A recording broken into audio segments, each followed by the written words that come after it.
हरे कृष्णा प्रिय भक्तों, आइए आज आपको सुनाते हैं माघ मास महात्म का अध्याय 9। कार्तिवर्ष जी दात्रेय जी से बोले, हे विप्र श्रेष्ठ, किस प्रकार एक वैश्य माघ मास के स्नान के पुण्य से पापों से मुक्त होकर दूसरे के साथ स्वर्ग को गया, सो मुझसे कहिए। तब दात्रेय जी कहने लगे कि जल स्वभाव से ही उज्ज्वल निर्मल शुद्ध मलना और पापों को धोने वाला है। जल सब प्राणियों का पोषण करने वाला है, ऐसा वेदों ने कहा है। मकर के सूर्य माघ मास में गो के पैर डूबने योग्य जल में भी स्नान करने से मनुष्य स्वर्ग को प्राप्त होता है। यदि सारा मास स्नान करने में असक्त हो तो 3 दिन ही स्नान करने से पापों का नाश होकर स्वर्ग की प्राप्ति होती है। चाहे दिन होने से थोड़ा ही दान करें, वह भी धनी और दीर्घायु होता है। 5 दिन स्नान करने से चंद्रमा के समान शोभामान होता है, इसलिए अपना शुभ चाहने वालों को माघ मास में बाहर स्नान करना चाहिए। अब माघ मास में स्नान करने वालों के नियम कहता हूँ।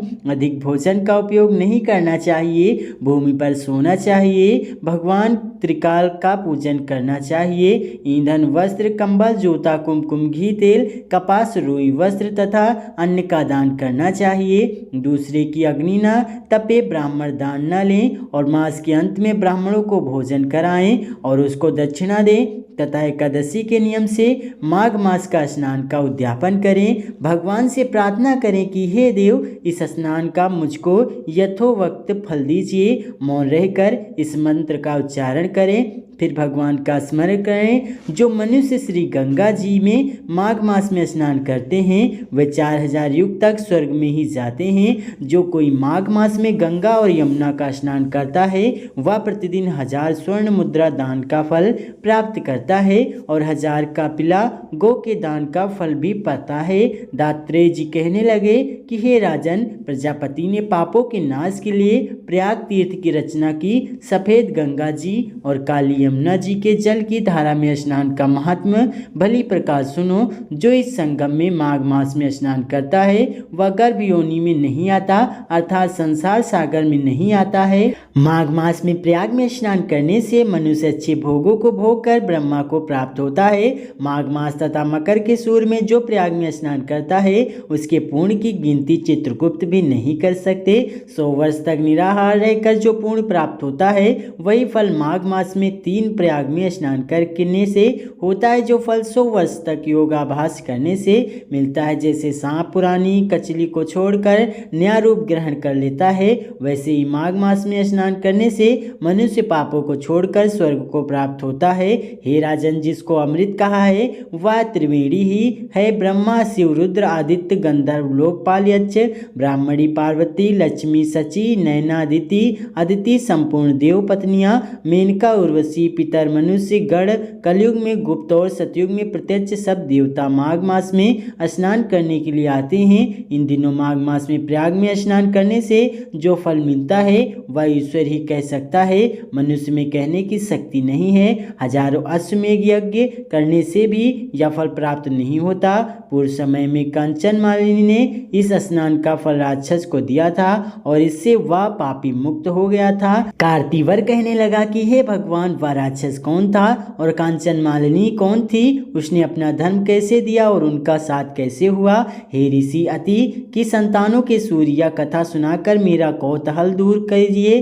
तब दात्रेय जी कहने लगे कि हे राजन, इस पुरातन विचित्र इतिहास को सुनो। कांचन मालिनी नाम की एक सुंदर अप्सरा थी जो माघ मास में प्रयाग में स्नान करके कैलाश पर जा रही थी। तब उसको मार्ग में जाते हुए हिमालय के कुंज से एक घोर राक्षस ने देखा। उस सुंदर अप्सरा को देखकर उस राक्षस ने कहा कि हे सुंदरी, तुम कौन हो और कहाँ से आ रही हो? तुम्हारे वह और वेणी भीगी हुई है क्यों? तुम आकाश मार्ग से कहाँ जाती हो और किस पुण्य के प्रताप से तुम्हारा शरीर ऐसा तेजस्वी और रूप ऐसा मनोहर है? तुम्हारे गीले वस्त्र से मेरे मस्तक पर गिरे हुए एक बूंद जल से मेरे क्रूर मन को एकदम शांति प्राप्त हो गई। इसका क्या कारण है? इस जल की क्या महिमा है? तुम बड़ी शीलवती प्रतीत होती हो, इसका कारण मुझसे कहो।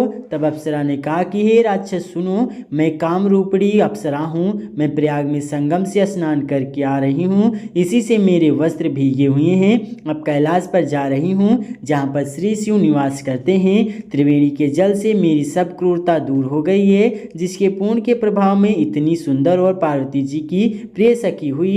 सो आश्चर्य देने वाला उदाहरण मुझसे ब्रह्मा जी ने कहा था, वो सुनो। मैं कलिंग देश के राजा की वेश्या थी। रूप, लावण्य और सुंदरता में अपूर्व थी। कई कामी पुरुष आपस में स्पर्धा ही से मृत्यु को प्राप्त हो गए। इस तरह उस नगर में बड़ी सुंदरता से यौवन व्यतीत हुआ और मैं वृद्धावस्था को प्राप्त हो गई। तब मेरे मन में विचार उत्पन्न हुआ कि मैंने अपनी सारी आयु पापों में ही व्यतीत कर दी। धर्म का कोई कार्य, दान, तप, यज्ञ आदि नहीं किया। शिव या दुर्गा जी की आराधना नहीं की, ना कभी भगवान विष्णु का पूजन किया। इस प्रकार अशांत मन से मैंने एक ब्राह्मण की शरण ली, जो वेदों का ज्ञाता और ब्रह्मनिष्ठ था। मैंने उनसे पूछा कि मेरा निस्तार किस प्रकार हो सकता है। हे महाराज, साधु सज्जन अच्छे और बुरे सभी पर दया करते हैं, इसलिए मुझ धन पर भी कृपा करके मुझे कीचड़ में डूबी हुई को पकड़कर उबारी। तब वह ब्राह्मण राजा को पुरोहित इन सब बातों को सुनकर मुझ पर दया करके कहने लगे कि तू ब्रह्मा के क्षेत्र प्रयाग में जाकर माघ मास में त्रिवेणी संगम में स्नान कर, परंतु मन में अशुभ क्रिया का विचार नहीं करना। पापों के नाश के लिए महर्षि होनाति स्नान से अधिक कोई पश्चाताप नहीं बताया। प्रयाग में स्नान करने से तू अवश्य पवित्र होकर स्वर्ग को जाएगी। भामिनी पुराने समय में गौतम ऋषि की स्त्री को देखकर इंद्र ने काम के वशीभूत होकर कपट वेश से उसे समागम किया, इसलिए ऋषि के द्वारा दिया गया श्राप और उसका शरीर अत्यंत लज्जा युक्त होकर हजारों भागों वाला हो गया। तब इंद्र नीचा मुँह करके अपने पाप कर्म की बुराई करने लगा। पर मेरु पर्वत के शिखर पर स्वच्छ जल वाले सरोवर पर एक स्वर्ण कमल से भरे हुए कोठरे में घुस गया और अपने पाप को धिक्कारता हुआ कामदेव की बुराई करने लगा कि यह सब पापों का मूल है।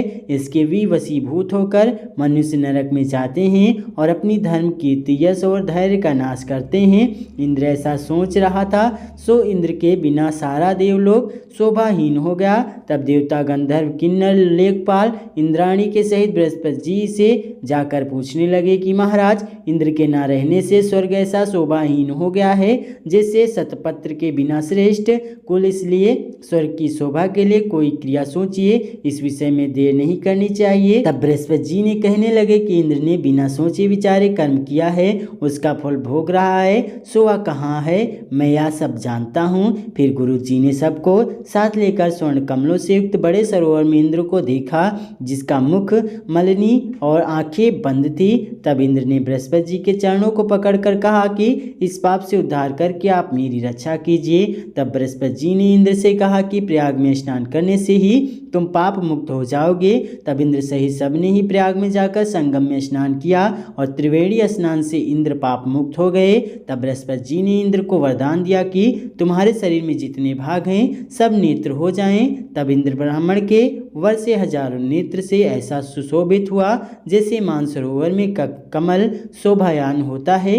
अप्सरा कहने लगी कि हे राक्षस, वह ब्राह्मण कहने लगे कि इंद्र इस प्रकार अपनी अमरावतीपुरी को गया, सो हे कल्याणी, तुम भी देवताओं की सेवा में जाने के लिए प्रयाग मास में स्नान करने से निष्पाप होकर स्वर्ग में जाओगी। सो मैंने उस ब्राह्मण के यह वचन सुनकर उसके पैरों में पड़कर प्रणाम किया और घर में आकर सब भाई बंधु नौकर जाकर धन आदि को त्याग कर शरीर को नष्ट होने वाली वस्तु समझकर घर से निकल गई और माघ मास ने गंगा यमुना के संगम पर जाकर स्नान किया।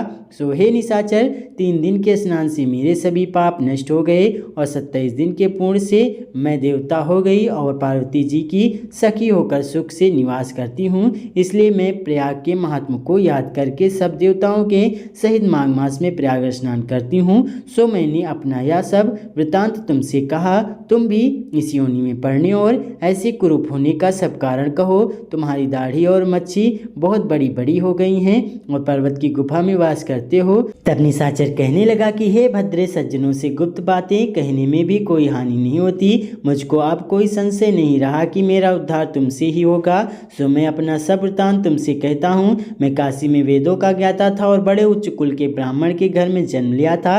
मैंने राजा, पापी, शूद्र तथा वैश्य से अनेक प्रकार के दान लिए, मैंने दान लेने में चंडाल को भी नहीं छोड़ा। उस जन्म में मैंने कोई भी धर्म नहीं किया, वहीं पर मृत्यु का प्राप्त हो गया। तीर्थ स्थान पर मरने के कारण नरक में नहीं गया। पहले 2 बार गिद्ध योनि में, 3 बार व्याघ्र योनि में, 2 बार सर्प योनि में और 1 बार उल्लू की योनि में, और अब 10वीं बार राक्षस हुआ हूँ और 75,000 वर्ष से इसी योनि में हूँ। इस स्थान को 3 योजन तक मैंने जंतुहीन कर दिया है। बिना अपराध के बहुत से प्राणियों को मैंने नष्ट किया। इस कारण मेरा मन अत्यंत दुखी है। तुम्हारे दर्शन से मन में कुछ शांति अवश्य आई है, क्योंकि सज्जनों का संग तुरंत ही सुखदायी होता है। मैंने अपने दुख के सब कारण आपसे कहे, और सज्जन लोग सदा दूसरों के दुखों से दुखी होते हैं।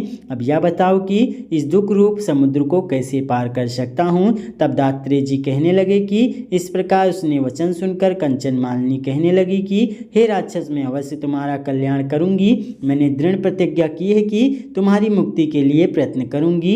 मैंने बहुत बार प्रयाग में स्नान किया है। वेद जानने वाले ऋषियों ने दुखी को दान देने की प्रशंसा की है। समुद्र में जल बरसने से क्या लाभ? प्रयाग में स्नान करने का 1 बार का फल मैं तुम्हें देती हूँ, उसी से तुमको स्वर्ग की प्राप्ति होगी।